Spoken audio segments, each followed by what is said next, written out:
Highway बंद होने से कपड़ा मार्केट में कामकाज ठप। दुकानदार बोले 75% बिक्री घटी। बाजारों में लगातार कम हो रही है दुकानदारों की सेल।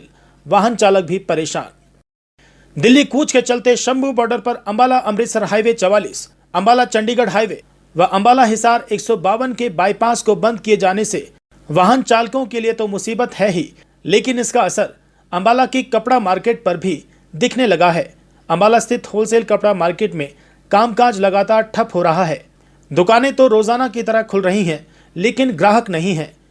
शनिवार को बरसात के दौरान दुकानदार खाली बैठे हुए नजर आए और बाजार में ग्राहक नाम मात्र ही नजर आए। दुकानदारों की माने तो ग्राहकी 75% तक डाउन चली गई है और दुकानों के खर्चे जस के तस हैं। दुकानदारों के मुताबिक अंबाला में स्थानीय ग्राहकों से ज्यादा बाहर के लोग खरीदारी के लिए आते हैं। Wholesale general merchant dealer association Shuklakund road के संरक्षक राम रतन गर्ग के मुताबिक बाजार में पंजाब से बड़ी तादाद में ग्राहक आते थे।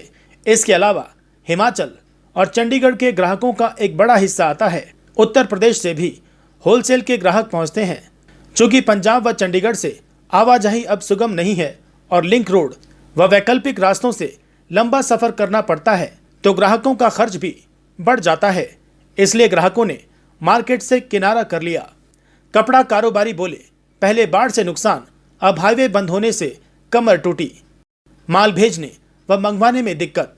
दुकानदारों के मुताबिक मार्केट को 75% से ज्यादा नुकसान है। माल मंगवाने, माल भेजने और व्यापारियों को बाहर जाने में दिक्कत है। पहले बाढ़ से व्यापारी ने लाखों का नुकसान झेला, तब भी कोई मुआवजा नहीं मिला। दुकानदारों के मुताबिक कि व्यापारी वर्ग जीएसटी और इनकम टैक्स से सबसे ज्यादा रेवेन्यू सरकार को देता है। इसके बावजूद व्यापारी ही सबसे ज्यादा प्रभावित है। हाईवे बंद होने से अंबाला से दिल्ली या फिर अंबाला से चंडीगढ़ के लिए सीधी कनेक्टिविटी नहीं रह गई है। बाजार में कर्फ्यू जैसे हालात बने हुए हैं और सारे खर्चे पहले की तरह ही बने हुए हैं।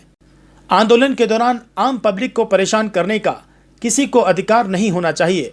दुकानदारों के मुताबिक कामकाज घट रहा है और उन्हें किसी तरह का कोई मुआवजा नहीं मिलने वाला है। बाढ़ के दौरान हुए नुकसान के दौरान वे जान चुके हैं। उनकी डिमांड यही है कि रास्ते खुलने चाहिए और उनका खर्च तो लगातार बढ़ रहा है। जब भी ऐसे आंदोलन होते हैं तो सबसे ज़्यादा प्रभावित दुकानदार ही होता है। उनके लिए सरवाइव करना मुश्किल हो गया है और लेबर खाली बैठी है। व्यापारी बोले, 20 दिन बीते, मार्केट में बाहर का एक भी ग्राहक नहीं पहुंचा। बाजार में पर्स और बेल्ट का काम करने वाले दुकानदारों के मुताबिक कोई भी ग्राहक रिस्क लेकर नहीं आना चाहता। उनके पास काम 75% तक रह गया है, लेकिन दुकानदारों के खर्चों में कोई फर्क नहीं पड़ा है। दुकान पर वर्कर, बिजली, किराया आदि सभी के खर्च पहले की तरह हैं। अगर दुकानदार समय पर जीएसटी नहीं भरता तो फिर उस पर जुर्माना शुरू हो जाएगा। किसानों के आंदोलन के चलते 20 दिन से एक भी ग्राहक नहीं पहुंचा। बाजार में पर्स और बेल्ट का काम करने वाले दुकानदारों के मुताबिक कि चंडीगढ़ और पंजाब से आने वाले ग्राहक डर गए हैं कि उन्हें अंबाला जाकर रिस्क लेने की क्या ज़रूरत है। मार्केट में ग्राहक नहीं आ रहा है और ये आंदोलन लंबा चला तो दुकानदारों की मुश्किलें और बढ़ेगी।